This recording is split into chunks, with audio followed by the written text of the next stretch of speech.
Oi, gente, boa tarde. Eu sou Mauro Lopes. Este é o canal País e Bem. Esta também é a TV 247.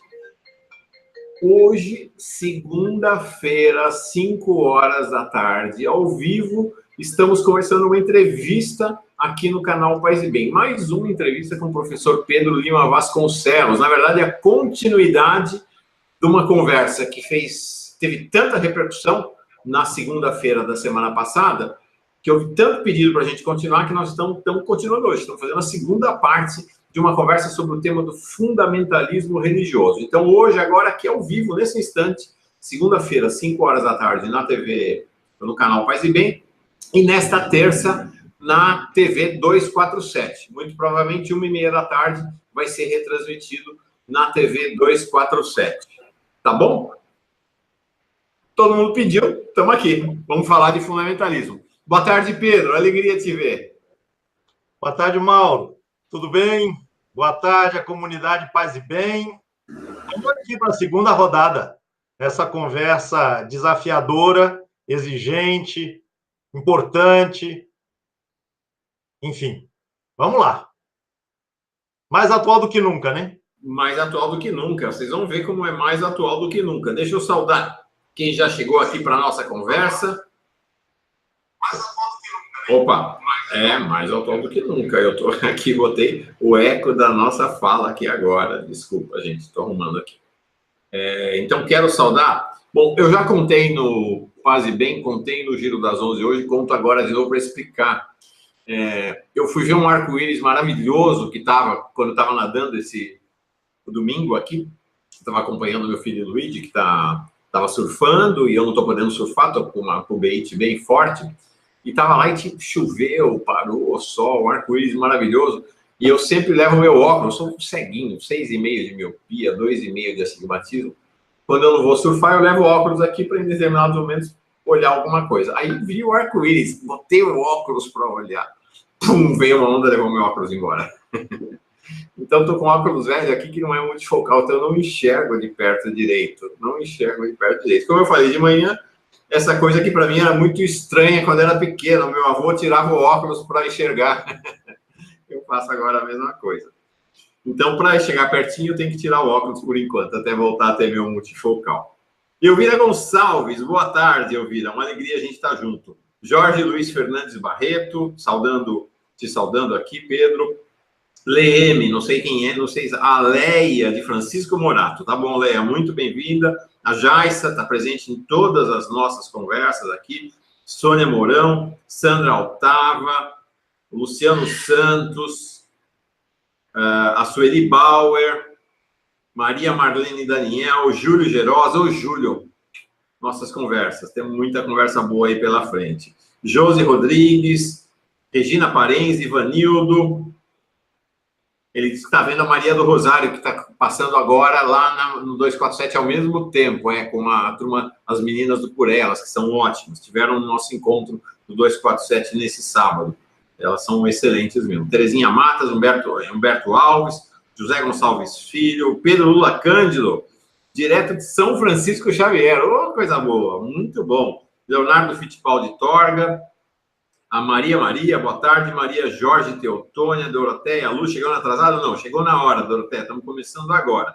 Humberto Alves, de Pindobaçu, na Bahia, muito bem-vindo. A Janice, da Paraíba, Ellen Rodrigues, a Carla Pavão, aqui dizendo, ficou bacana com esses óculos também. Querida Carla, do Caminhos do Espiritismo, estamos sempre juntos. Simone Monteiro, de João Pessoa. Bom, mais gente chegando, mas vamos lá, vamos começar. Nosso tema hoje é este: como o fundamentalismo chegou ao poder, como o fundamentalismo chegou às elites, tanto lá nos Estados Unidos quanto aqui no Brasil. Nós vamos analisar com mais detalhe o caso brasileiro. Mas queria começar com algo que me impactou demais, Pedro. Me impactou demais para colocar o assunto para você. Agora, no começo dessa tarde, há poucas horas atrás, acho que coisa de 2 horas atrás, discursou na reunião do tal Grupo de Lima, que, por sinal, não atendeu à reivindicação dos Estados Unidos, não bateu os tambores da guerra. O Grupo de Lima tomou uma decisão lá por uma saída pacífica para a crise da Venezuela. mas discursou no Grupo de Lima. O primeiro a discursar foi o vice-presidente dos Estados Unidos, o Mike Pence. Foi impressionante o discurso dele. Raras vezes eu vi uma coisa assim, Pedro. Assim, o império aos seus subordinados, tentando botar ordem na casa. Foi um discurso muito agressivo, com ameaças brutais à Venezuela, e mais até do que ameaças brutais à Venezuela, tinha um subtexto o tempo inteiro, que era o seguinte: olha, o que eu estou falando aqui para a Venezuela vale para todos vocês. Quem ousar levantar a cabeça tem o mesmo. Tem o mesmo destino e sofrerá as mesmas consequências. Nós vamos estuprar as filhas de vocês, nós vamos derrubar a casa de vocês, nós vamos invadir o seu país, nós vamos matar todo mundo. Em outras palavras, ele disse basicamente isso. Não foi tão explícito, mas mais ou menos, mas não está muito longe disso. É um negócio muito chocante. Pelas tantas, ele vira e fala assim: vocês, militares venezuelanos, eu estou trazendo uma oferta generosa do presidente Trump. Vocês podem trair o Maduro. Se traírem o Maduro, terão anistia. Se não traírem o Maduro, sofrerão as duras consequências dessa opção, praticamente condenando-os à morte. Foi nesse nível o negócio. E aí, essa elite dominante, que só estava lá à direita, né, da América Latina, aplaudiu entusiasticamente. Mas, no final, não entregaram o que eles queriam. Não entregaram a América Latina de mãos beijadas para os Estados Unidos. Mesmo os governos de direita, no caso do Brasil, quem protagonizou não foi o bolsonarismo, não foi o clã Bolsonaro e o Ernesto Araújo, o protagonista foi o vice-presidente, o Hamilton Mourão, que fez um discurso pela paz. Então, não houve, os Estados Unidos não conseguiram arrancar a guerra contra a Venezuela no encontro de hoje. Isso não quer dizer que acabou, continua. Bom, onde entra o fundamentalismo nesse tema? Que me impressionou demais também. No final do discurso, Pedro, aí eu vou passar a bola para você, o Mike Pence ele termina com um discurso de conotação religiosa. Faz uma citação na Bíblia, dirigindo-se ao povo venezuelano, dizendo: não temais, para usar uma palavra que ele toma emprestada de Jesus Cristo na Bíblia. Termina o discurso dizendo: vão com Deus, irmãos venezuelanos, vai com Deus. Em outras palavras, é o seguinte: vocês vão indo com Deus aí, que o exército americano está vindo logo atrás. Então foi muito impressionante, que é um discurso muito marcadamente, acho que a característica do fim do discurso dele é o fundamentalismo religioso, essa coisa de tentar grudar a Bíblia nessa missão dos Estados Unidos de impor subordinação à América Latina. Como é que é isso, Pedro? Como é que o fundamentalismo, um fundamentalismo tão chechelento, tão rasteiro, chegou ao poder lá nos Estados Unidos e aqui no Brasil? Ei, Mauro, a sua sinopse desse discurso do vice-presidente atual me fez lembrar da figura de um outro vice-presidente cuja trajetória virou filme, e eu estou para ver. É justamente o vice, né? O vice do George W. Bush, o Dick Cheney, né? Que é da mesma toada, né? Da mesma toada. Eu já tive referências muito boas ao filme e parece que esse aspecto também é, de alguma maneira, salientado na película.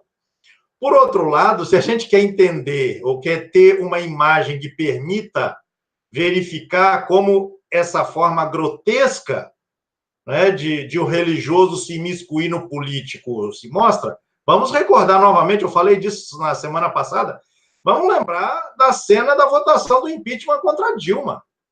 Eu estou aqui na cabeça, e quando você falava, me vinha à cabeça a referência que um deputado lá fez a um dos salmos: feliz a nação cujo Deus é o Senhor.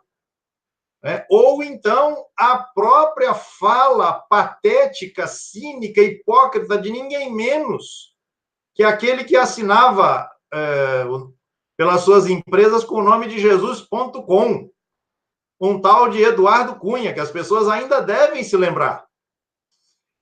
O voto dele foi basicamente uma frase: que Deus tenha misericórdia da nossa nação. Voto sim. É uma frase bem pausada, com uma entonação de alguém que parecia absolutamente devoto, consternado pelo desastre em que o país se encontrava, né? E foi o protagonista de todo aquele circo, daquela palhaçada transmitida em pleno domingo à tarde para que todo mundo pudesse ver, e não sei quantos dias depois, poucos dias depois, ele é destituído do cargo, é preso, enfim. Então, você tem uma mistura, um envolvimento do religioso com o político que é chulo, é feio, é grotesco. E veja que eu não estou dizendo, e essa é uma armadilha na qual a gente não deve cair, de que não se trata de pensar a articulação do religioso com o político, mas se trata de pensar em que termos essa relação se estabelece. Né? O canal Paz e Bem trata o tempo todo dessa articulação religião e política. Mas uma coisa é você pensar essa articulação a partir daquilo que são as referências éticas mais profundas, mais densas, advindas das dinâmicas religiosas, e outra coisa é você pensar associações que visam a afirmação de poder de um determinado grupo que se impõe sobre os demais. Então, essa sinopse que você traz do discurso de hoje, do atual vice-presidente dos Estados Unidos, ele é uma boa entrada, né, para a nossa conversa, e a alusão que eu faço aí à cena do impeachment permite que a gente faça a ligação com o que a gente está vivendo nos dias atuais. Em relação aos Estados Unidos,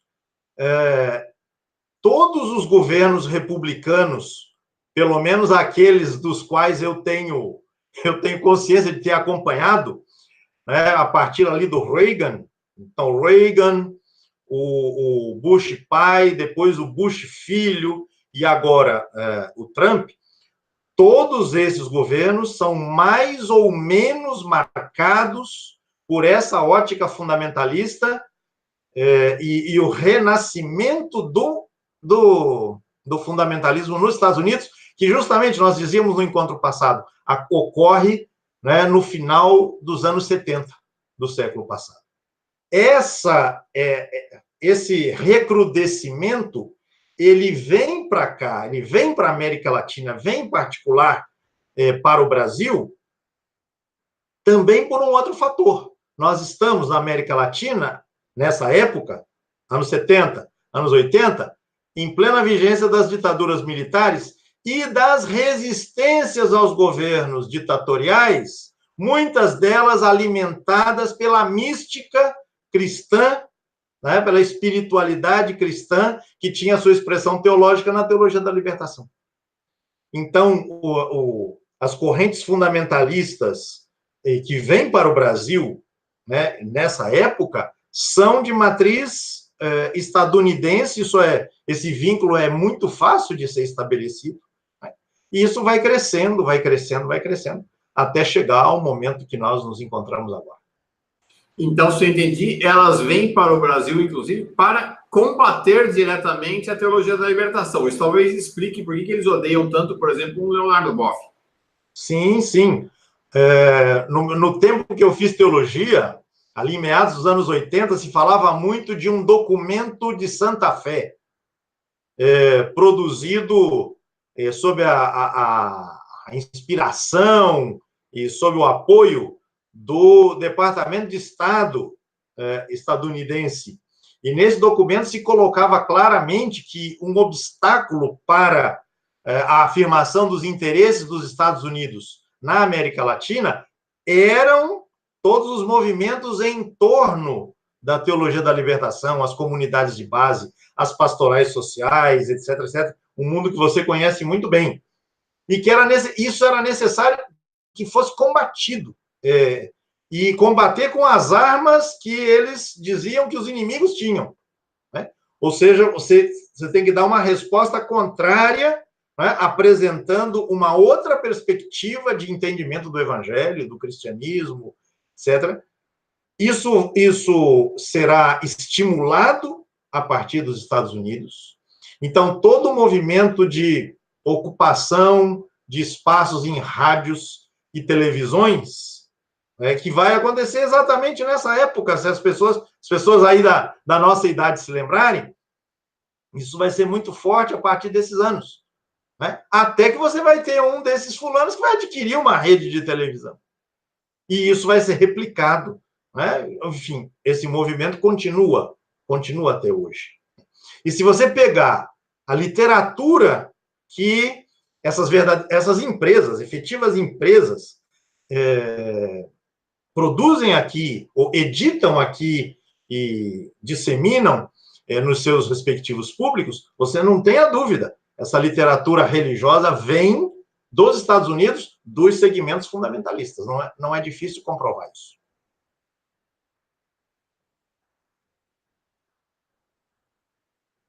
Perdão, Pedro. Nós temos dois caminhos de chegada do fundamentalismo aqui no Brasil, vindos de fora para dentro, né? Vamos dizer assim. Não de fora, vamos dizer assim, não, de fora para dentro, efetivamente.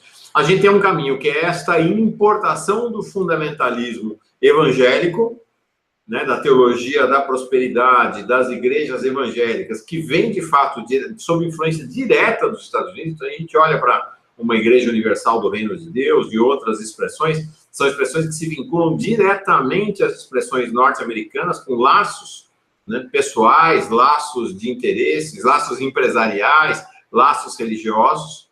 Acho que essa é uma vertente clara, né, Pedro? E tem outra vertente, que é a vertente do fundamentalismo católico também. A vertente do fundamentalismo católico vem pela aliança entre João Paulo II e a direita, especialmente a extrema-direita católica, o conservadorismo católico, que vem, num primeiro momento, em oposição, né? O conservadorismo católico, o conservadorismo tradicional católico, ele não é de raiz fundamentalista, né? Ele tem contradições com o fundamentalismo, né? Ele tem contradições, mas aos poucos vai se aproximando, né? Então a gente tem o Olavo Carvalho, o Ernesto Araújo, são expressões hoje exatamente do encontro do conservadorismo católico com o fundamentalismo. Mas qual é a raiz disso? Qual é a origem disso? É exatamente a aliança do João Paulo II com os Estados Unidos para combater a teologia da libertação. Nas minhas pesquisas sobre João Paulo II, um dos elementos mais significativos é o fato de que ele manteve, ao longo do seu papado, mais encontros com o chefe da CIA no governo Reagan, que era o William Casey, e o chefe da CIA, que era o embaixador norte-americano, que havia sido chefe da CIA também, o Vernon Walters. Vernon Walters é um cara fundamental no governo Reagan. Ele era o embaixador itinerante dos Estados Unidos, uma espécie de mão longa do Ronald Reagan na América Latina e no mundo geral, para fazer o combate ao comunismo. O João Paulo II encontrou com o Vernon Walters e com William Casey mais vezes do que se encontrou com qualquer bispo ou arcebispo da América Latina. Ele se encontrou no período de 3 anos mais de 20 vezes com esses senhores, Pedro. Mais de 20 vezes. Ele recolhia informações sobre a igreja na América Latina da CIA. E ele repassava informações sobre a igreja da América Latina para a CIA também. Há um cruzamento muito forte desses interesses, e muitos dos católicos mortos na América Latina nesse período é resultante desse encontro. E aí o João Paulo II vai se aliar com quem? Com a Opus Dei, vai estimular as chamadas comunidades, as novas comunidades, que têm um perfil cada vez mais fundamentalista à medida que os anos passam, e vai instituindo por esse lado, então, o fundamentalismo católico por aqui, né, Pedro? E se você quiser, Mauro, a gente pode recuar algumas décadas ainda antes de João Paulo II, para a gente se dar conta de que quando ele chega ao pontificado, ele tem terreno fértil para poder atuar. Então, você pense no caso brasileiro, especificamente brasileiro, a criação, no início dos anos 60, da chamada Sociedade Brasileira para a Defesa da Tradição, Família e Propriedade, né? A famosa TFP. Ora, este grupo, que juntava, principalmente aí em São Paulo, né, a nata do que você chamou o conservadorismo católico. Veja, essa entidade, ela surge antes da convocação do Concílio Vaticano II. Né? Os escritos do seu fundador, o Plínio Corrêa de Oliveira, são escritos que desde os anos 40 já estão alertando, alarmando, né, os católicos para o risco da invasão comunista ou da tomada da igreja pelos comunistas, né? Algumas dificuldades que o Plínio teve aí na sua militância católica com o então arcebispo de São Paulo, o cardeal Mota, né?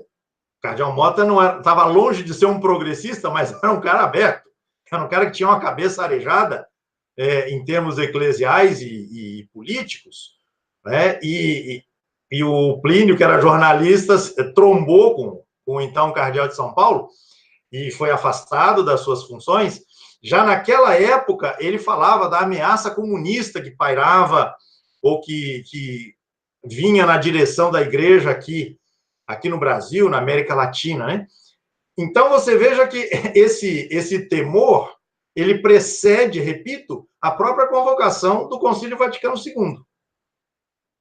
Uma sociedade como essa, articulada com as elites políticas e econômicas, foi responsável não por colocar patos amarelos nas ruas, mas para montar as famosas marchas com Deus, pela família e pela liberdade, que precedem e que criam, esparramam o ambiente propício para a deflagração do golpe de 64, que eles vão aplaudir de maneira absoluta, né? E vão se atribuir um papel importante, um papel que tiveram efetivamente, para que o golpe acontecesse. Esse conservadorismo católico, então, que atua ali já a partir dos anos 60, né, quase que contemporaneamente ao Vaticano II, você acha que ele já contém traços de fundamentalismo? Já vem, Por quê? Porque um traço fundamental do fundamentalismo, o perdão aí pela redundância, é essa hostilidade que o fundamentalismo, ou os fundamentalismos, manifestam em relação aos avanços sociais que, mal ou bem, acontecem em meio à modernidade capitalista. Né? Eles veem, e eu estou falando especialmente dos fundamentalismos cristãos, né? Vamos deixar as matrizes ou as expressões judaica, muçulmana, hindu, né, à margem aqui, porque o que nos interessa é mais pensar as questões aqui brasileiras, né? Então, em tudo isso, você sente o cheiro do comunismo. O comunismo é o grande risco, o comunismo é a grande ameaça. É difícil estabelecer até onde vai o conservadorismo e a partir de onde começa o fundamentalismo, né? A gente costuma, apenas a título de didática, apenas para fazer alguma distinção, propor a palavra conservadorismo para dizer, por exemplo, no caso da TFP, da sua militância intraeclesial, né, pleiteando a manutenção das tradições, combatendo as inovações litúrgicas, né, e entendimentos renovados da teologia. Fundamentalismo a gente acaba preferindo utilizar para referir-se ao movimento que sai dos muros eclesiais, sai das esferas intraeclesiais para adentrar de maneira mais ostensiva, né, o campo da política, né, do debate público e o pleito por recuperar uma sociedade que está caminhando na direção do ateísmo, do laicismo, do comunismo, né, e recuperá-la para Cristo, recuperá-la para a civilização cristã, ou, especificamente, no caso da TFP, a civilização católica. Então, o conservadorismo prossegue dentro do fundamentalismo e as raízes do fundamentalismo já estão lá, de alguma maneira, nos anos 60, nos anos 50, se a gente quiser. O combate que esse pessoal fez ao Getúlio Vargas, junto com Carlos Lacerda e tudo isso já são elementos que depois virão à tona de maneira muito mais evidente. Né? E aí me impressiona demais, eu acompanho, Pedro. Estamos falando agora particularmente desse fundamentalismo católico, vamos falar depois do fundamentalismo evangélico mesmo, né, de corte evangélico. Me impressiona demais, Pedro, porque você tem um conservadorismo católico histórico lá nos Estados Unidos, né, que se opôs ao João 23, se opõe agora ao Papa Francisco, e tem um processo de crescente radicalização, tem uma série de sites conservadores católicos de direita e extrema-direita lá nos Estados Unidos, que é impressionante como eles estão fundamentalistas, como eles estão completamente à margem da realidade. Isso está espalhado, né? Tem lá nos Estados Unidos, é assim, você vai os sites e na Espanha, muito forte isso também, aqui no Brasil. Acho que são 3 polos importantes desse fundamentalismo católico, né? Os Estados Unidos, a Espanha e o Brasil.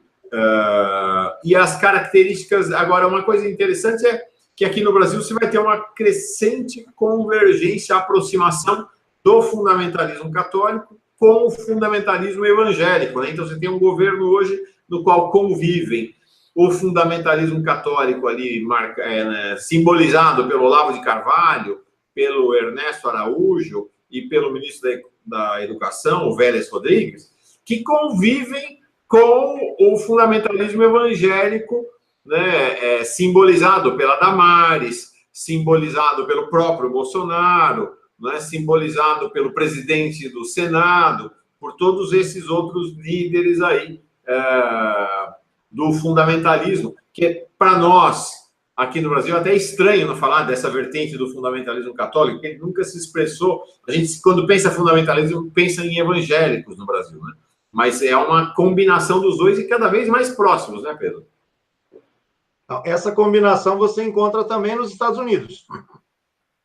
Porque se você, de um lado, tem a matriz protestante do fundamentalismo, como a gente tratou, né, na semana passada, no nosso encontro, na medida em que essas demandas que esses grupos vão colocando, elas ganham as ruas, ganham o debate público, né, outros segmentos que não necessariamente eram evangélicos, mas que partilham, digamos assim, conceitos ou entendimentos ideológicos semelhantes, vão aparecer também.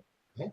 Então, se os fundamentalistas sonhavam lá nos anos 20, né, com um país que fosse o WASP, não sei se você já encontrou essa abreviação, WASP, White, Anglo-Saxon and Protestant. Então, branco, anglo-saxão e protestante. Ou seja, um sonho de um país, né, com essas características, que marginaliza negros e negras, marginaliza imigrantes de outra procedência que não desse mundo anglo-saxão. Né?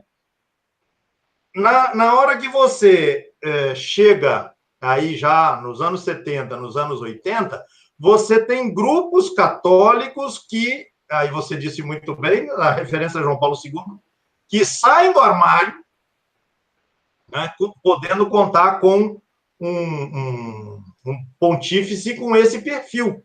Né? Vamos pensar que a expressão católica de uma presença na política nos Estados Unidos, no início dos anos 60, tinha sido de outro perfil, na figura do John Kennedy, né, que é de uma família de matriz católica, e principalmente o Robert Kennedy, muito sensível, né, à dinâmica católica oriunda de sua família e que teve a a trajetória política que todos conhecemos, aliás, faz 50 anos do seu assassinato, né? No momento em que ele radicalizava justamente as posições na direção, vamos dizer assim, da esquerda, para simplificar aqui o nosso raciocínio. Aí você tem, no início dos anos 80, os segmentos católicos que, estimulados pelo pontificado de João Paulo II, não temem colocar as manguinhas de fora. Enquanto você falava, eu me lembrava de um intelectual que era assessor de alguma coisa importante lá na Casa Branca, do Departamento de Estado, chamado Michael Novak, que veio, inclusive, ao Brasil, né? E ele era famoso por ser um ultraliberal, em termos de economia, e de ter escrito um livro chamado A Ética Católica e o Espírito do Capitalismo. Né? Obviamente, ecoando o Max Weber, né? E o seu clássico, a sua obra-prima, mas e também querendo dizer, não, mas nós católicos não ficamos atrás, não. A nossa doutrina, ela favorece, ela impulsiona, ela inspira o capitalismo liberal é a realização da doutrina social da igreja, né? E assim por diante. E repito, Michael Novak, falecido recentemente, ele era assessor, ocupava um cargo importante lá, se não me engano, no Departamento de Estado, no governo Reagan. Então, esse ecumenismo dessas vertentes fundamentalistas aparece também nos Estados Unidos, como agora a gente está vendo, né, de maneira evidente, né, de maneira cristalina, nessa pleia de fundamentalistas que compõem o primeiro escalão do governo Bolsonaro. Você mencionou a Espanha, né? Na Espanha, até onde eu conheço, talvez essa conversa entre fundamentalismos de matrizes cristãs diferentes não tenha a mesma intensidade, porque o mundo protestante na Espanha, repito, até onde eu sei, é numericamente menos significativo, né, do que nos Estados Unidos ou aqui no Brasil. Agora, Pedro, uma questão interessante é que, quando a gente olha quem expressa o fundamentalismo na política, diferentemente da expressão política do catolicismo progressista, ou mesmo das correntes da reforma, né, das igrejas protestantes tradicionais, que tem consistência, que tem uma trajetória vinculada à universidade, aos estudos, a uma produção intelectual, inclusive, tanto um quanto o outro. Quando você vai para olhar a qualidade da liderança fundamentalista, tanto católica quanto evangélica, Pedro, é tudo caricatura do ponto de vista intelectual, do ponto de vista de capacidade de articulação. Não consigo identificar ninguém na liderança que aparece como expressão política do fundamentalismo que seja minimamente respeitável do ponto de vista intelectual, né? Você toca num ponto que permite ser abordado sob vários pontos de vista, várias perspectivas. Vamos ver se a gente dá conta aqui, a gente vai conversando a respeito. O fundamentalismo, ele tem uma verve anti-intelectual. O fundamentalismo desconfia da racionalidade moderna.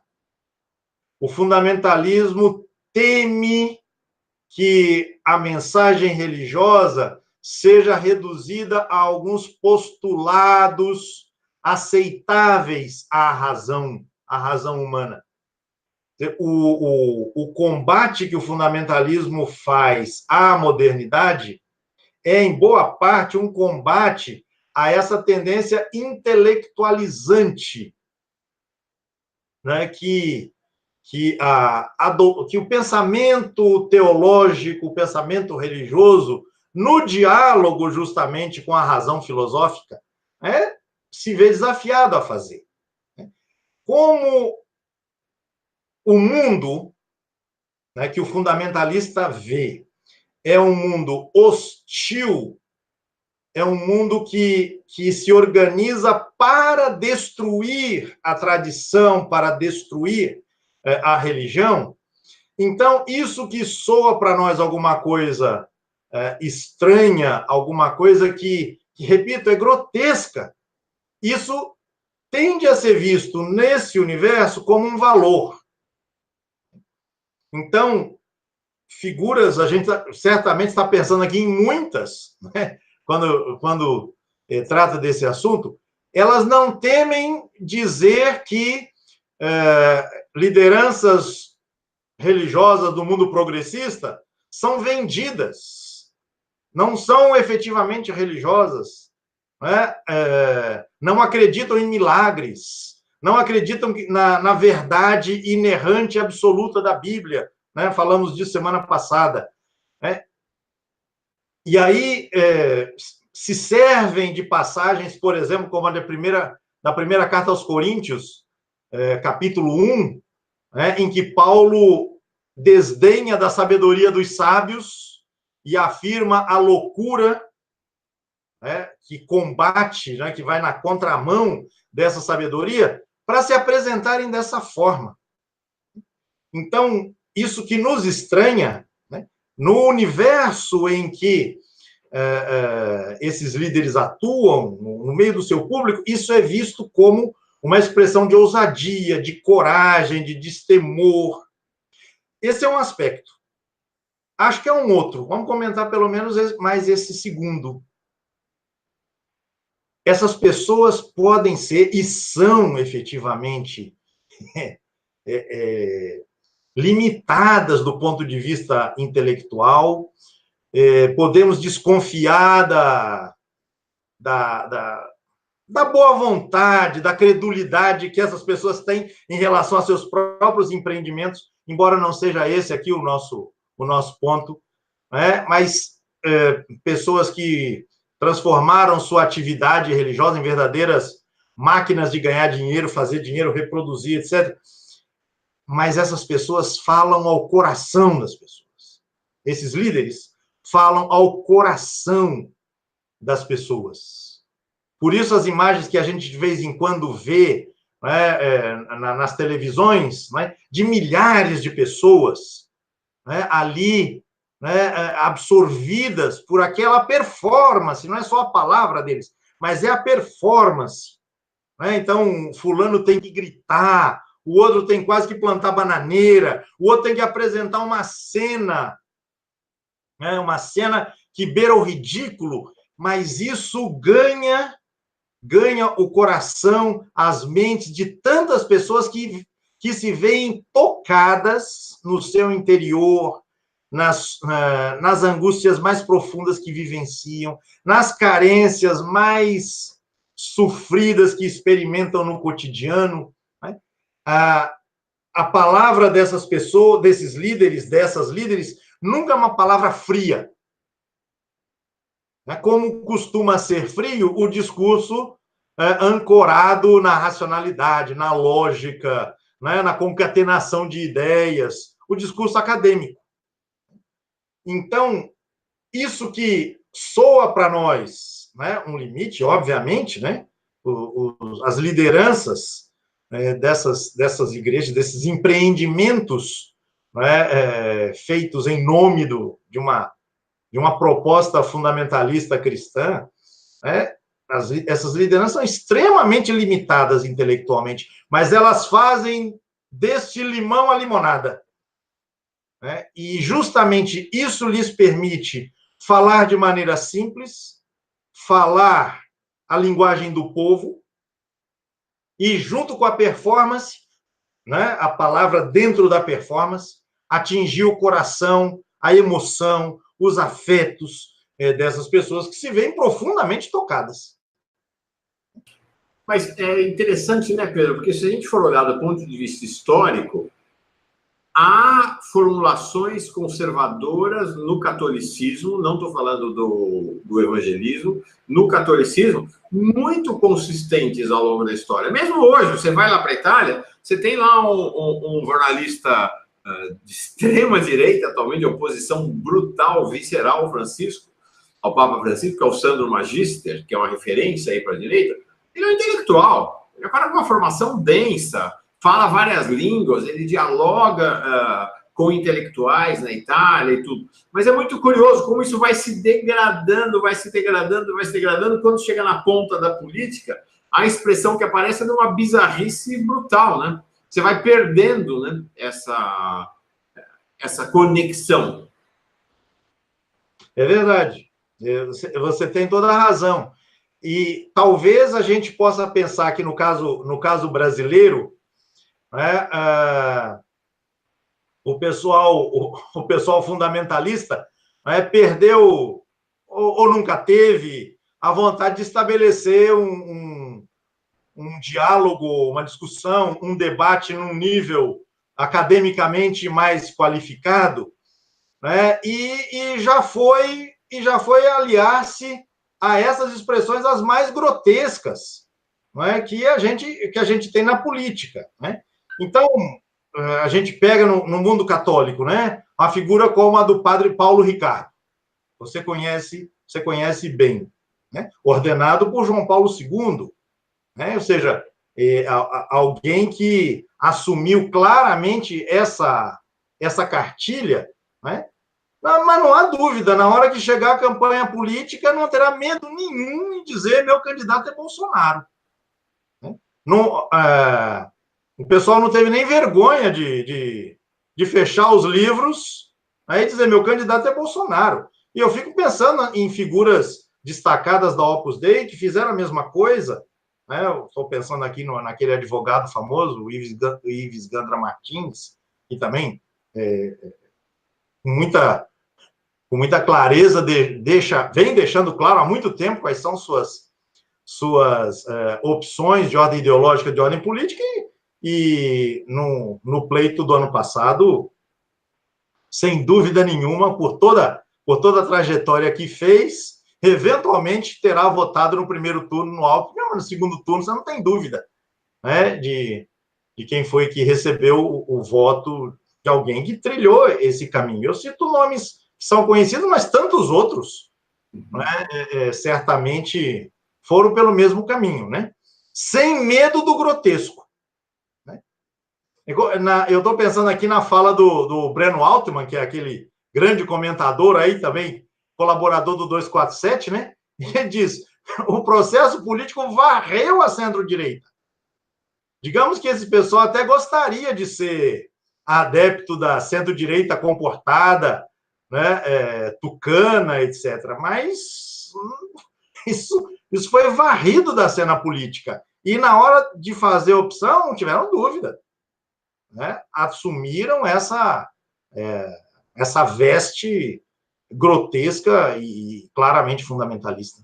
Ainda no contexto do fundamentalismo católico, depois quero que a gente se volte um pouco para o fundamentalismo evangélico no Brasil, como é que você qualifica movimentos importantes, são movimentos, inclusive, que têm enorme base de apoio nas camadas médias do Brasil, como a Renovação Carismática Católica e a Canção Nova, que são, né, movimentos siameses ali?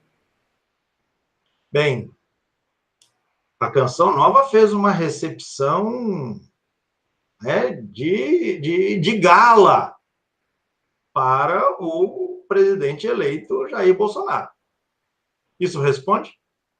Eu fiz uma reportagem, eles ficaram bem irritados, mostrando como eles acolheram o Bolsonaro, que não é católico, por sinal, né, mas como se fosse o príncipe dos católicos do país, né? Foi muito impressionante a recepção lá da cúpula da Canção Nova ao Bolsonaro e a adesão deles ao governo Bolsonaro, né?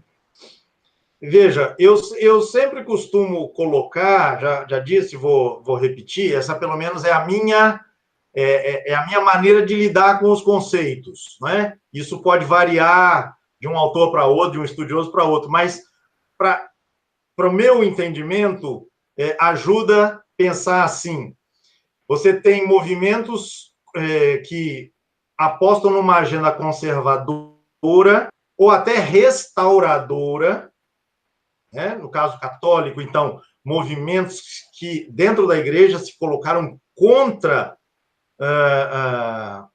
as inovações trazidas pelo Vaticano II, né? Eu citei aí o caso da TFP, ou alguns movimentos que, mesmo aceitando nominalmente o Vaticano II, tratam de limitar, né, o alcance das intuições do espírito do Vaticano II. Então, todos os movimentos surgidos, no caso, você citou a renovação carismática, ela surge depois do concílio. Uhum. Não por acaso, nos Estados Unidos, né? Esses movimentos, eles em nome de aceitar o concílio, falam de renovação. Mas a renovação, ela é muito mais nas expressões do que na alma da coisa, no espírito da coisa. Não será difícil, e quando as tendências à esquerda se manifestarem, eles vão se colocar contra. Né? Eles vão se colocar contra. No entanto, o embate, o campo de combate, de atuação desses grupos, é prioritariamente o interno da igreja. Então, nas disputas internas da instituição, das suas lideranças, então você tem movimentos como esses. Mas vai chegar um momento em que essas fronteiras, né, intra-eclesiais, elas serão superadas e o pessoal vai avançar para uma pauta de enfrentamento das questões sociais e políticas em consonância com seus ideais de ordem religiosa. Que já acontece hoje, né? Hoje você tem deputados federais que são vinculados tanto à Canção Nova quanto à Renovação Carismática Católica e que votam tal e qual a bancada evangélica, né? Exatamente. Exatamente. Do ponto de vista da conduta no parlamento, são absolutamente iguais aos deputados da bancada evangélica. Exatamente. Por quê? Porque o entendimento de como deve processar-se a vida social, quais devem ser as referências, basicamente, nas questões de ordem moral, né, são elas, né? É aborto, são as questões ligadas a gênero e outras do tipo, né? O entendimento que esses setores têm é basicamente o mesmo, né? É de que a sociedade está afastando-se das suas origens cristãs. É necessário recuperar essas origens. É necessário recristianizar uma sociedade que se está paganizando, se tornando comunista, ateia, etc, etc, etc. Agora, um outro aspecto, Pedro, é que esses movimentos carismáticos, o que é um movimento carismático? O movimento carismático é um movimento que, em tese, mas aqui no Brasil ficou muito diferente, o movimento carismático é aquele movimento que, em tese, afronta a hierarquia para afirmar que o sopro do Espírito pousa onde quer, quando quer, como quer. E, portanto, que os profetas não são apenas os padres. Né? Os profetas estão no meio do povo e que o povo deve se expressar, deve falar. E, de fato, é uma característica desses movimentos da Renovação Carismática Católica e da Canção Nova, muitos leigos que são pregadores. Com o tempo, entretanto, esses movimentos se tornaram profundamente clericais. Essas lideranças leigas, elas servem para afirmar a predominância dos padres. Elas começaram em vez de se tornarem lideranças com autonomia, elas passaram a afirmar a dominância dos padres. E você tem um processo crescente de fundamentalização do movimento carismático no Brasil, que não acontece em todos os países, né, Pedro? Você vai na Itália, você tem movimentos de fundo carismático que são vinculados à esquerda da igreja, não são todos direitistas, mas aqui, inclusive você tinha aqui na Canção Nova um teólogo relevante na Canção Nova, que era o Felipe Aquino, que fazia uma discussão racional sobre as coisas, que perdeu completamente o espaço com o tempo ali, né? Aqui no Brasil, você tem toda a razão. Né?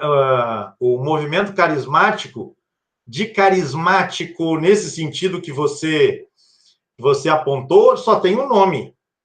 Porque ele nasceu sob a liderança do clero. Né? Do clero. Foi trazido para cá por um padre estadunidense. O carismático aí ficou muito associado àquilo que no mundo evangélico a gente chama de pentecostal.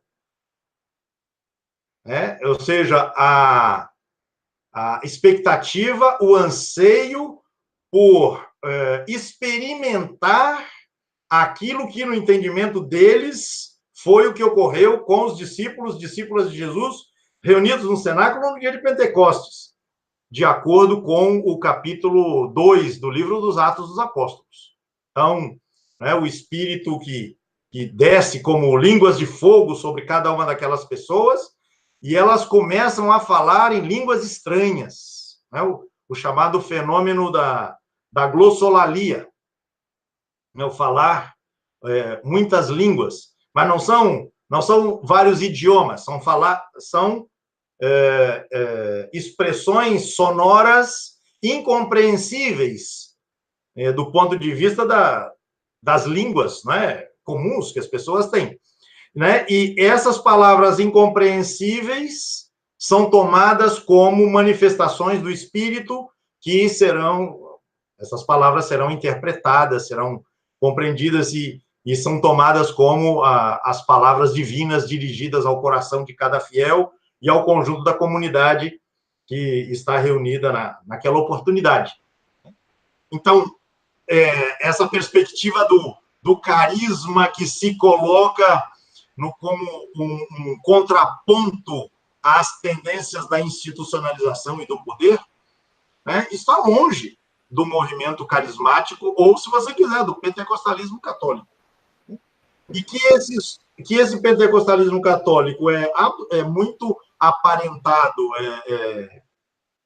ao pentecostalismo evangélico, basta ver quando você vai para fora da igreja, das respectivas igrejas, e você entra na cena sociopolítica, você vai encontrar esse pessoal dando-se as mãos. Na quarta-feira passada, nós tivemos uma conversa muito interessante aqui com alguém que vai se tornar presença rotineira, pelo menos uma vez por mês aqui no Paz e Bem, que é o pastor Felipe Bezerril, pastor evangélico, extremamente progressista, e por ser extremamente progressista, isolado, um pastor que está sem igreja, está à procura de uma igreja, por conta exatamente da dificuldade desse movimento de adesão do evangelismo ao bolsonarismo, em sua imensa maioria, e ele deu para nós uma fantástica aula sobre o pentecostalismo, o neopentecostalismo, e como o fundamentalismo hoje se apropriou, tem uma predominância quase que total dentre os evangélicos. Agora, nos evangélicos, se no catolicismo, vamos dizer assim, tem uma certa saudade de alguma formulação intelectual, no caso dos evangélicos, essa veleidade nunca houve, Pedro? Em termos de Brasil, então ficamos no contexto brasileiro. Eu penso que aí, com todo cuidado, com muito respeito à trajetória de tantas pessoas que apostaram suas vidas nesses valores, nas palavras da Escritura entendidas da maneira como, nesses segmentos, essas palavras foram e são entendidas.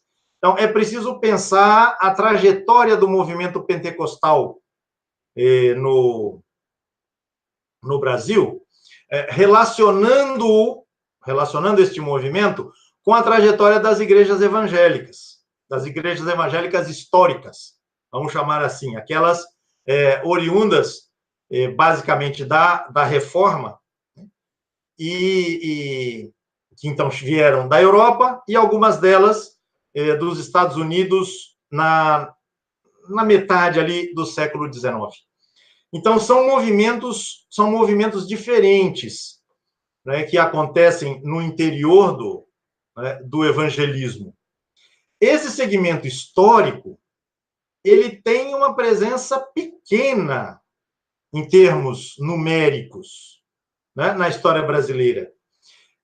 Como eu dizia, eles chegam meio de maneira um tanto clandestina em meados do século XIX, nos tempos do Império, né? A religião católica era a única tolerada, aliás, a única reconhecida oficialmente, e você tinha algumas comunidades luteranas toleradas, né? Então você vai ter a chegada do protestantismo histórico, né, de maneira meio disfarçada, indo mais para os interiores do país do que para as capitais. E aí, então, você terá, paulatinamente, a afirmação de algumas dessas igrejas evangélicas históricas, que têm compromissos, digamos assim, com a escola, com a academia. Pense, por exemplo, né, numa importante instituição universitária aí de São Paulo, como é a Mackenzie, né, que é resultado de todo um trabalho aí de mais de 100 anos, né, das escolas. Mas essa não é a vertente fundamentalista, né, dentro do protestantismo brasileiro. Exatamente, é a expressão que eu estou querendo usar para ilustrar a trajetória desse protestantismo histórico, chamemos assim, né? Você tem a igreja metodista, né, também com contribuições muito importantes para o mundo acadêmico, para o mundo intelectual, né, instituições universitárias, né, de ponta, relevantes. Né? Então, essa é uma história. Essa é uma história. Essa tradição do protestantismo histórico, ela atingiu principalmente camadas médias da população. Outra trajetória muito distinta é a trajetória dos movimentos pentecostais, que aparecem aqui no Brasil por volta de 1910, com a Congregação Cristã do Brasil e a Assembleia de Deus. E o lugar de atuação dessas igrejas, e depois outras que vão aparecer, aí já nos anos 40, o Brasil para Cristo, o Deus é amor, até você chegar na explosão pentecostal dos anos 70, né, já na televisão, a trajetória desses grupos é principalmente nos segmentos populares, não é nas camadas médias, é nos segmentos populares. E ali você vai ter a competição com a membresia católica, com o povo católico, do catolicismo tradicional, mais ou menos controlado pelos padres, né? Mas um catolicismo que tinha uma relativa autonomia, o catolicismo dos santos, o catolicismo das novenas, das ladainhas, dos terços, das promessas, né, aos diversos santos. É com esse público popular que as lideranças pentecostais vão travar contato e vão estabelecer as disputas, né, para fazer com que, né, as suas igrejas ganhem os adeptos. E o que vai acontecer com o passar do tempo é que essa vertente pentecostal ela vai ganhar espaço nas igrejas institucionais, nas igrejas protestantes históricas. E você vai ter, eu não sou do mundo evangélico, mas o Fábio e o Benzerril, né? O Fábio Benzerril, isso. Benzerril. Ele saberá disso muito melhor do que eu. Verdadeiros cismas que vão acontecer dentro das igrejas protestantes históricas com o aparecimento de grupos pentecostais no seu interior. Então, e aí você vai viver um processo de fragmentação, né, no interior dessas igrejas protestantes históricas. Né? Você vai ter a vertente que se mantém na toada daquilo que era o caminho que essas instituições vieram trilhando, e você vai ter as vertentes pentecostais na Igreja Batista, a vertente pentecostal na Igreja Presbiteriana, na Igreja Metodista, e em tantas outras. Do mesmo jeito que a renovação carismática, perdão, é a expressão católica do pentecostalismo. Né? Então, as coisas vão atravessar os limites denominacionais. Né? A fronteira da denominação não vai dizer muita coisa. Com a diferença, no caso dos evangélicos, que eles não ficaram contidos, eles não... o movimento neopentecostal no Brasil, ele não surgiu e fez a luta dentro dessas igrejas institucionais, mas ele surgiu como expressões institucionais próprias, né? À margem também, mesmo das igrejas protestantes tradicionais, e como força de combate a elas, né? E com o passar do tempo, mais recentemente, essas vertentes pentecostais ingressarão nas igrejas históricas. E aí vão acontecer conflitos de grande relevância, tensões de grande relevância, porque, do mesmo modo que você conhece muito bem, ocorre no mundo católico. Da mesma maneira. Né? Então, o fulano é católico e o outro fulano é católico, mas eles absolutamente não se entendem. Por quê? Porque um é católico comprometido com tudo aquilo que o Concílio Vaticano II representa e recomenda. E o outro é um católico ou que não aceita, ou que entende que o Vaticano II tem que ter a sua interpretação devidamente limitada pelo magistério. E aí a pauta de João Paulo II e Bento XVI aqui para o Brasil foi exatamente essa, né? Esses dois católicos não se entendem, mas este católico, né, não alinhado com o espírito do Vaticano II, quando ele sair para a cena política, para a cena da disputa na sociedade, né, por uma pauta, por uma agenda, vai se aliar com os segmentos, né, oriundos do pentecostalismo, que, ao saírem para a cena social e cena política, adotam a agenda fundamentalista.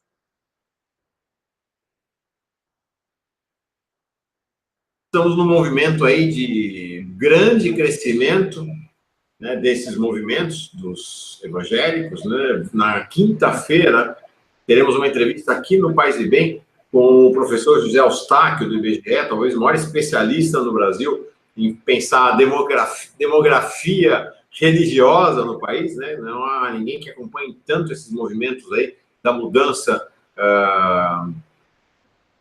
do perfil religioso do país, que vai nos falar, inclusive, da perspectiva de mais alguns anos, né? Quando falando de alguns anos aí, estou falando, tem gente que fala em 10, 15, 20 anos, em que os evangélicos serão maioria na população brasileira em relação à decadência do catolicismo no país, né? A queda do número de católicos e católicas no país.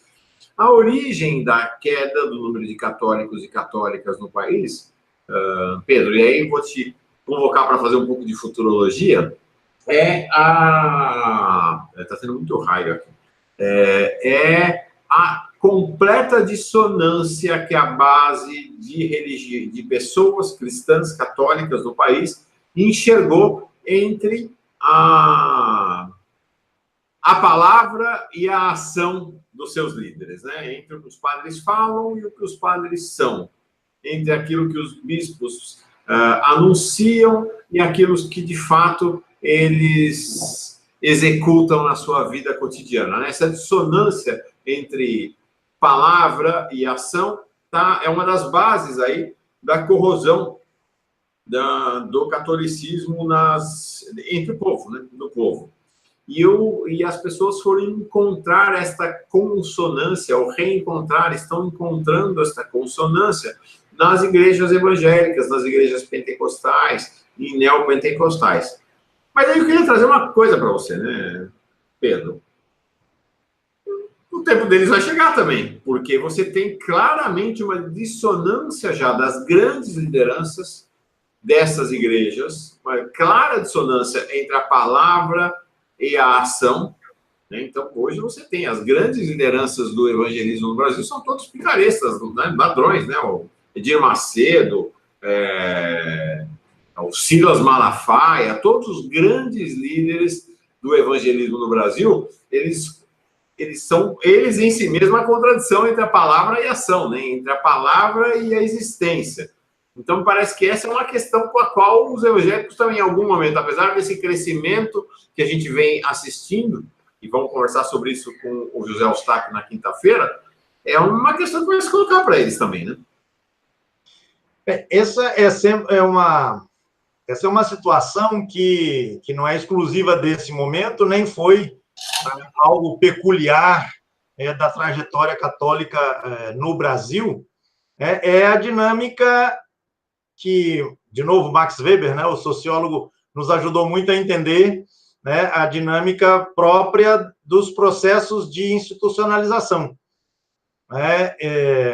Como os movimentos de corte pentecostal, eles têm essa inspiração, esse apelo, né, para a autonomia da experiência religiosa do sujeito e dos sujeitos, na medida em que essa autonomia se veja cerceada e aconteça esse divórcio, né, ao qual você fez referência, entre a palavra e a vida, entre o testemunho, entre o que se propõe e aquilo que se efetiva, né, a tendência vai ser a de que surjam outros movimentos, né, outros movimentos que se dissociam da matriz.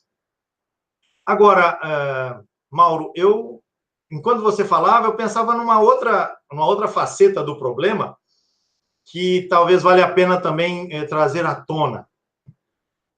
É verdade que está acontecendo essa migração, né, do mundo católico para o mundo evangélico, e essa migração é muito acelerada nos últimos tempos. Mas aí cabem duas considerações, pelo menos. A primeira é que se trata de uma migração intracristã. Ou seja, você tem uma base cristã na formação sócio-histórica brasileira que é muito forte. É alguma coisa que ultrapassa os limites atuais que o catolicismo tem. O protestantismo histórico, e principalmente o protestantismo evangélico, e dentro disso os movimentos fundamentalistas, né, tanto de um lado quanto de outro, católico e evangélico, bebem ou se alimentam de uma trajetória que o cristianismo começa a fazer aqui nessas terras desde 500 anos, né, que é uma coisa marcante.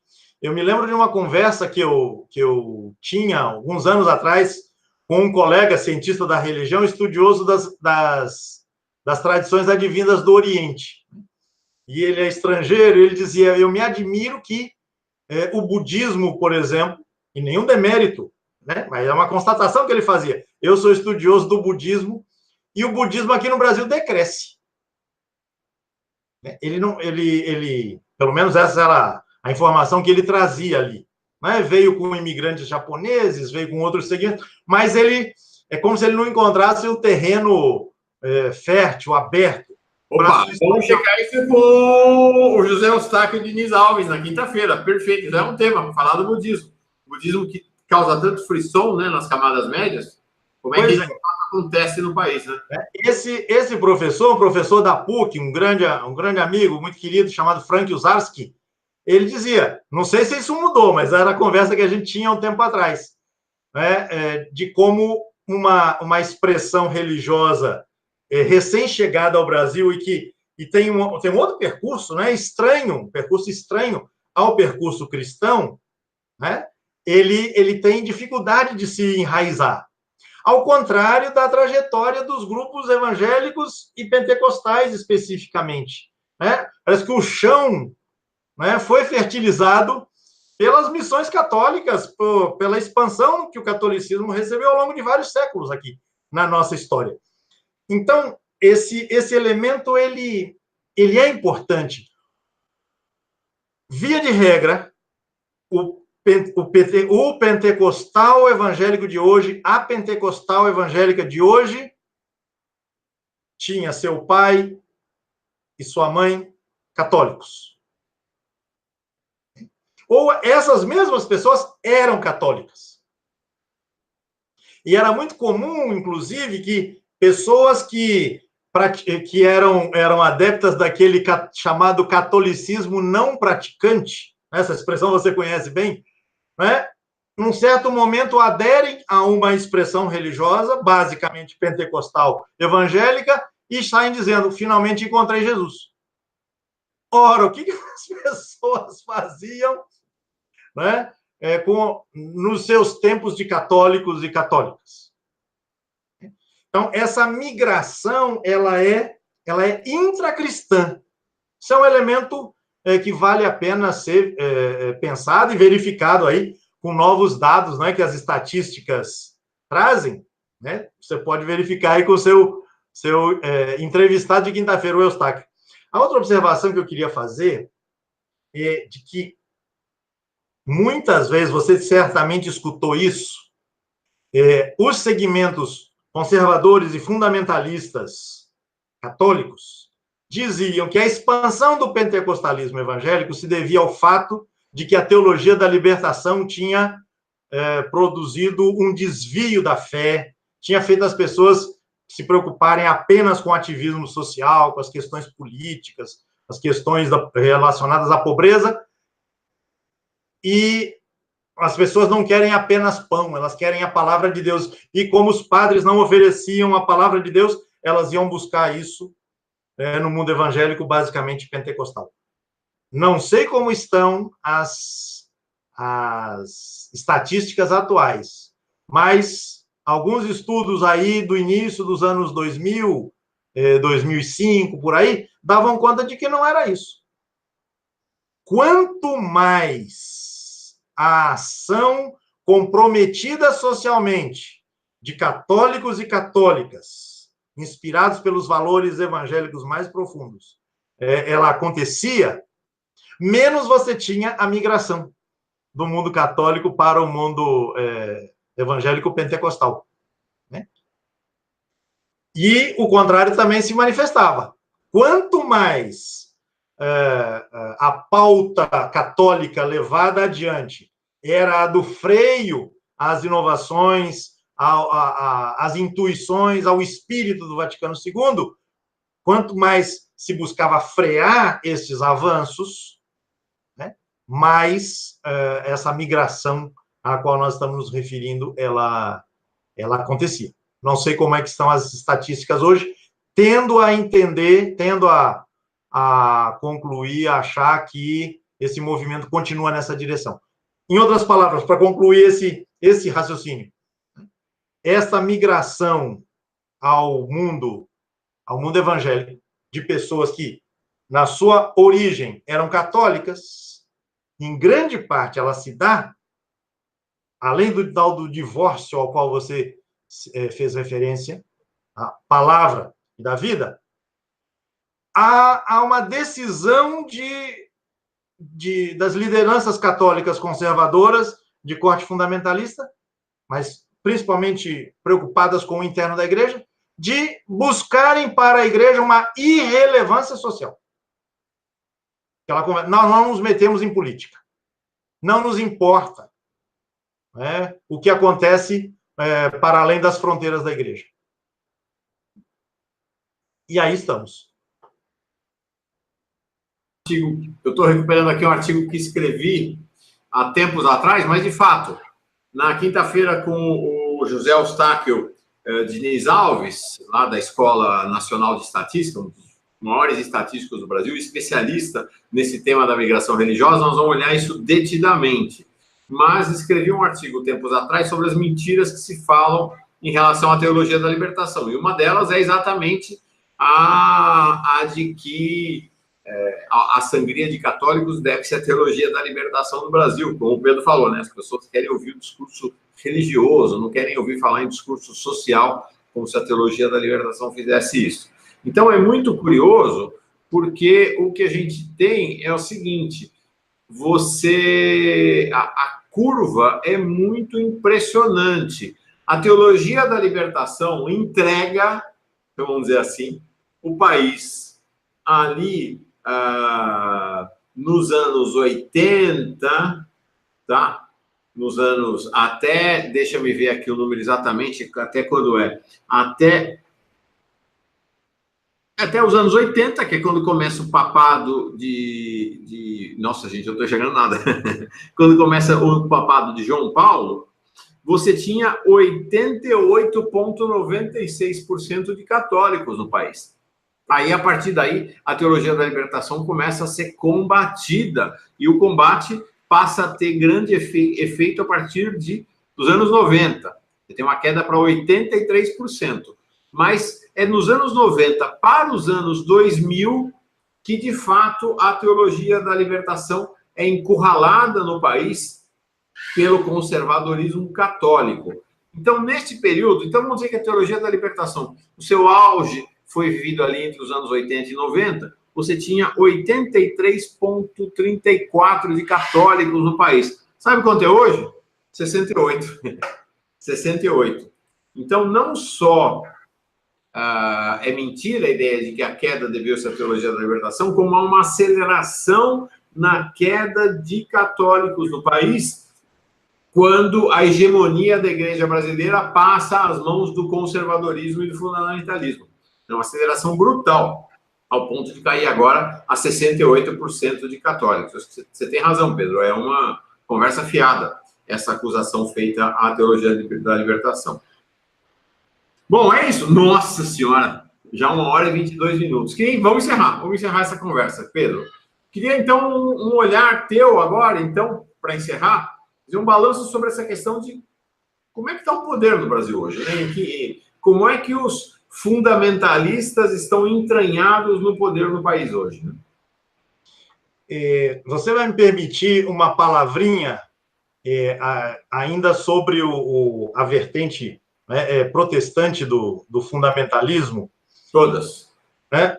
Porque eu separei aqui, para ler desse livrinho que eu escrevi, né, sobre o assunto, Fundamentalismos, Matrizes, Presenças e Inquietações, uma fala de um líder evangélico dos Estados Unidos, ali dos anos 70, chamado Jerry Falwell, um fulano que, nessa época, né, do governo Reagan, criou um movimento chamado Maioria Moral. Muitos anos mais tarde, ele vai ser processado, não sei se foi condenado, mas foi acusado e processado por ter praticado abusos sexuais em grande escala. Às vezes, moralistas sem moral, aí vão presentes ontem e hoje, né, não, tem a cara de pau ainda de quando criam um movimento, ainda chamar o movimento de maioria moral. Então, esse Jerry Falwell, ele dizia que era necessário, veja só, Mauro, veja se essa palavra não é, de um lado, atual, mesmo tendo sido pronunciada lá nos anos 70, início dos anos 80. Veja se ela não é praticamente uma expressão daquilo que nós estamos vendo hoje, mesmo tendo sido enunciada essa palavra lá nos Estados Unidos.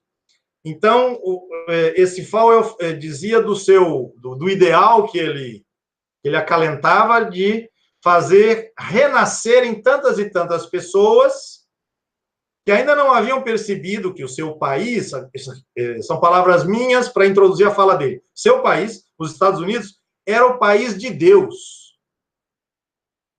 Convencer essas pessoas, agora, a citação que eu recolho aqui, assumir ativamente nossa responsabilidade de cidadãos e de membros da família de Deus.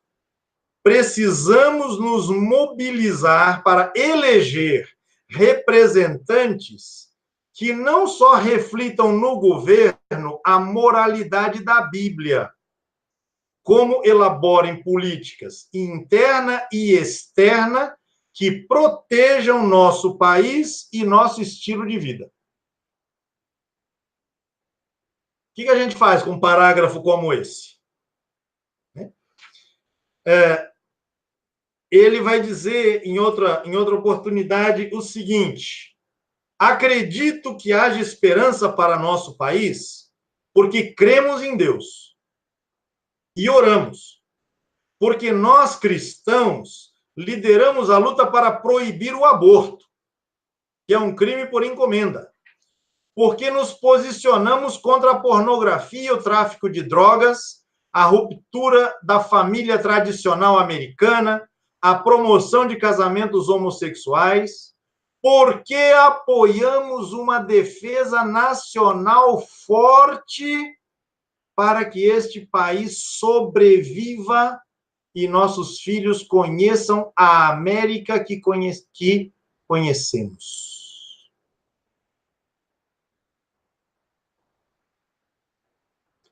Muito impactante, né? Defesa nacional forte para que nosso país sobreviva. E aí eu fico pensando que, em nome dessa defesa forte, se massacrou o Afeganistão, se destruiu o Iraque, se está fazendo esse estardalhaço para se construir um muro separando os Estados Unidos do México, separando aquilo que a natureza não separou, para garantir que nossos filhos conheçam a América que conhecemos. Para isso precisa destruir a Venezuela, né? Eu ia chegar nisso, você me antecipou, né? Para garantir que o nosso país seja o que ele é preciso que a América Latina seja o quintal dele. Né? E que nós exerçamos de maneira absolutamente subserviente, não é? Este papel de quintal. Você perguntou, aí pensando então, já que temos que terminar, no lugar que essa agenda tem no contexto atual e com as figuras que exercem o poder, né, que estão investidas do poder, na configuração atual das questões aqui no nosso país. Se diz, e você saberá disso melhor do que eu, que o atual ministro das Relações Exteriores, ele ganhou o cargo por conta de um artigo que ele publicou num blog, não sei se é o blog dele, alguma coisa assim, em que ele dizia que o Ocidente estava em crise, e por Ocidente entenda-se, né, a chamada civilização judaico-cristã, ela está em crise, e quem tem clareza desta crise, e tem principalmente clareza dos modos como superar esta crise, não é nenhuma liderança religiosa, mas é ninguém menos que Donald Trump. Portanto, né, o papel do Brasil é aliança incondicional com essa agenda, que é uma agenda racista, segregacionista, né, insensível às demandas, às necessidades das pessoas mais pobres, né, insensível a tudo que signifique política pública. Então, mesmo aqueles grupos ou aquelas figuras que, no contexto em que nós nos encontramos, não seriam classificáveis assim de maneira imediata como fundamentalistas, né, elas se associam na mesma agenda política. E, portanto, Damares pode fazer as formulações as mais grotescas, fazer as performances mais estranhas, mas ela tem lugar, né, nessa composição. Né? Ernesto Araújo pode defender que o Brasil fique absolutamente de joelhos, que a diplomacia brasileira fique absolutamente anã perante o avanço e as garras do imperialismo estadunidense. Ele tem lugar. E não é só que ele tem um lugar que lhe é dado por favor. Não. Esse colocar-se de joelhos é parte da agenda, é parte constitutiva fundamental da agenda. Porque se a gente vai para o pessoal da economia, a turma do Paulo Guedes e os seus protegidos, eles podem não ser cristãs de carteirinha, mas eles estão fazendo a mesma coisa, estão vendendo o Brasil para quem? Eles estão vendendo o Brasil para esse poderio, ou para os agentes econômicos que estão associados a essa proposta política e de política internacional. Então, o fundamentalismo no governo Bolsonaro, ele não está reduzido às personagens daqueles indivíduos. O Vélez, o Araújo, a Damares, o Bolsonaro, os 3 filhos dele. Não, é um espírito que perpassa a articulação desse governo. E que inspira essa agenda, né, tão doída, que machuca tanto, e aí é a contradição mais sofrida, em relação à qual a gente precisa ter uma sensibilidade muito grande e um respeito muito grande. É uma pauta que machuca de maneira cruel exatamente o público que colocou essa gente lá. Impressionante. Muito, muito impressionante, impactante, Pedro. Muito mesmo. É isso por hoje? Não sei, eu acho que sim. Penso que sim.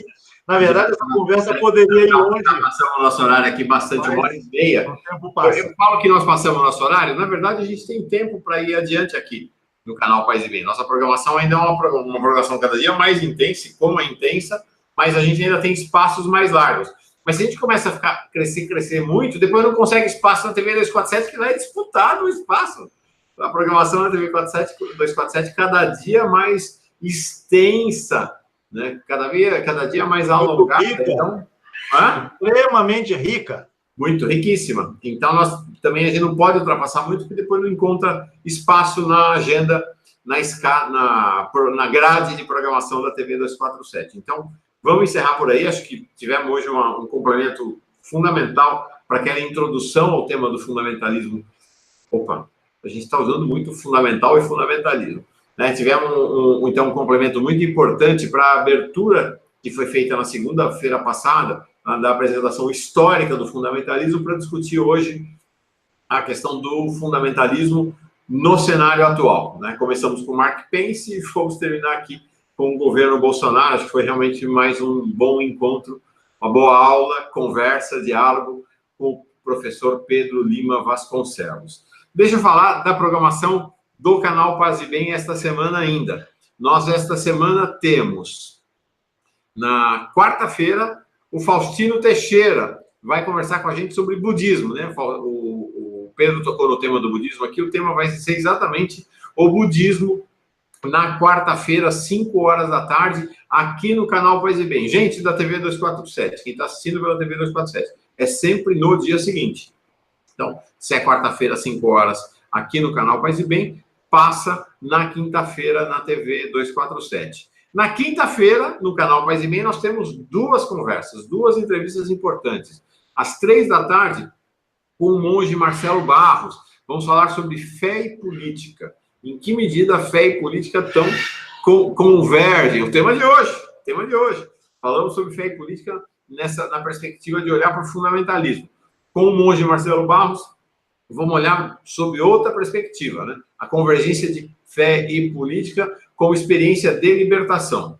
Às 3 da tarde, na quinta-feira. Às 5 horas, a entrevista com o José Eustáquio Diniz Alves, um dos maiores estatísticos do país, professor renomado na Escola de Ciências Estatísticas vinculado ao IBGE, uma figura importante, um colunista fundamental no portal Eco Debate, vem conversar conosco sobre o trânsito religioso do país, né? O que está acontecendo com a população brasileira do ponto de vista da religião? Quando é que os evangélicos passam os católicos? Vão passar ou não vão e quando?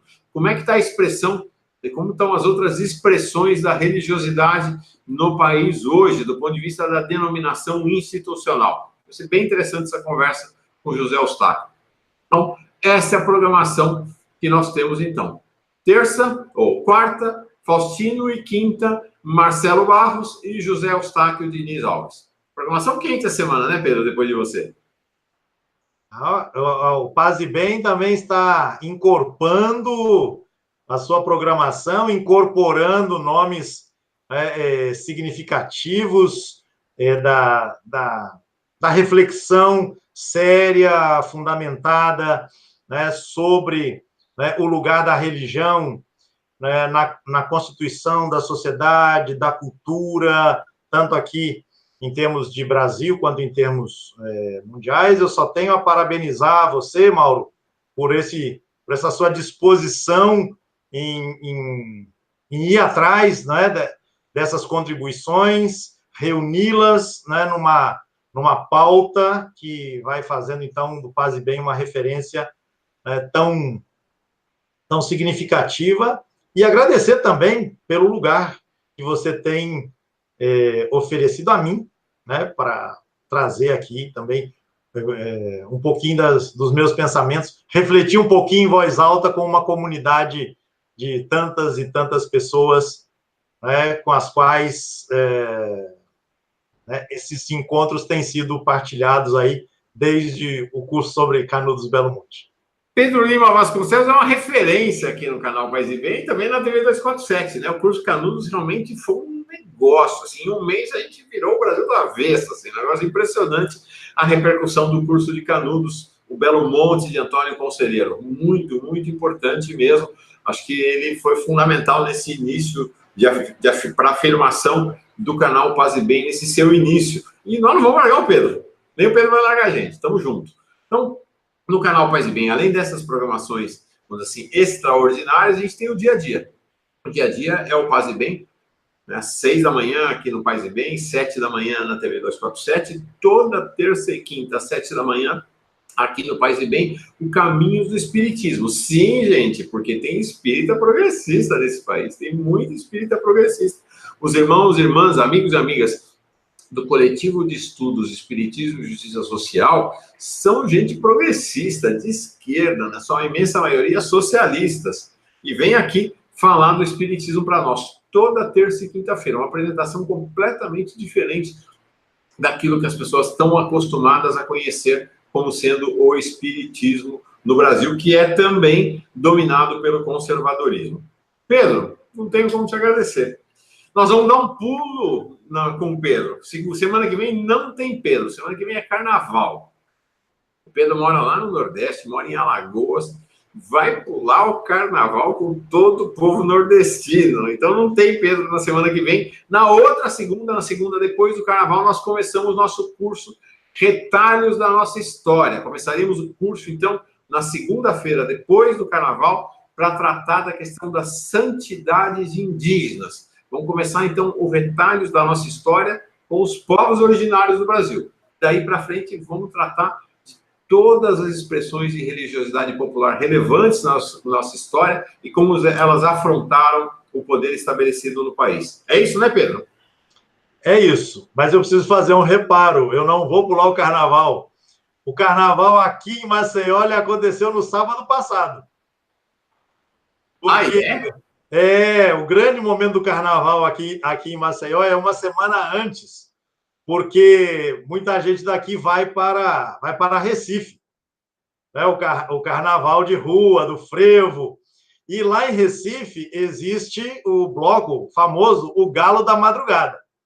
Então o pessoal de Maceió inventou o Pinto da Madrugada, né? E ele sai uma semana antes e toma a cidade. Foi uma festa aqui, né? No sábado, e depois os foliões e as foliãs, se é assim, eu não sei se é assim que se faz a flexão, né? O pessoal que gosta da folia vai daqui para Recife engrossar, né, as fileiras lá do Galo da Madrugada e tomar as ruas do Recife e de Olinda. Então, a festa aqui já foi. É um fenômeno. O Pinto da Madrugada sai no sábado, no outro sábado ele já vira o Galo da Madrugada. Exatamente. Impressionante. Então passarei estudando, trabalhando, resolvendo questões aqui e preparando essa série que eu estou muito animado em pensar e produzir aqui, realizar junto com a comunidade do Paz e Bem, que é Retalhos de Nossa História, momentos, situações, processos do nosso passado que refletem no presente. E vamos tratar, para não deixar de fazer a referência, né, ao carnaval, vamos tratar de histórias como a dos malês, que compõem o samba-enredo da Escola de Samba Mangueira, e os malês estão no refrão, se eu não estou enganado, no refrão do samba-enredo, junto com Marielle Franco. Não é pouca coisa, né? Não, não é pouca coisa, não. Não é. Olha, eu quero me desculpar com todo mundo, que eu estou com uma dificuldade por conta desse problema com os meus óculos de fazer a leitura aqui do nosso bate-papo ao vivo. Então, eu praticamente não li hoje as contribuições das pessoas. Mas está aqui a Maria Sá Xavier dizendo, eu sou espírita progressista. Legal. A Bárbara dizendo, espiritismo é difícil para mim, não bate mais respeito. A Sônia Mourão agradecendo, a Inês Braschi celebrando os retalhos, o curso de retalhos da nossa história, que vai começar logo mais. A Maria Sá Xavier novamente dizendo a ideia dos povos originários para começar os retalhos é muito importante. A Inês Braschi dizendo que lá em Curitiba também o carnaval foi forte agora no domingo, com Garibaldi e Saci. É isso aí, gente. Elvira Gonçalves, a Marta Lobo, todo mundo te agradecendo muito aqui pela sua presença. Pedro, muito obrigado, então. Obrigado a todo mundo aí por essa roda ao redor do Pedro Lima Vasconcelos. Então, boa semana de descanso durante o carnaval, de carregar as baterias para a gente começar, então, na outra segunda com os retalhos da nossa história. Isso foi Pedro Lima Vasconcelos falando sobre o fundamentalismo no poder no Brasil de hoje, nos Estados Unidos de hoje. Gente, valeu. Valeu mesmo, muito obrigado. Paz e bem. Paz e bem. Grande abraço. Paz e bem.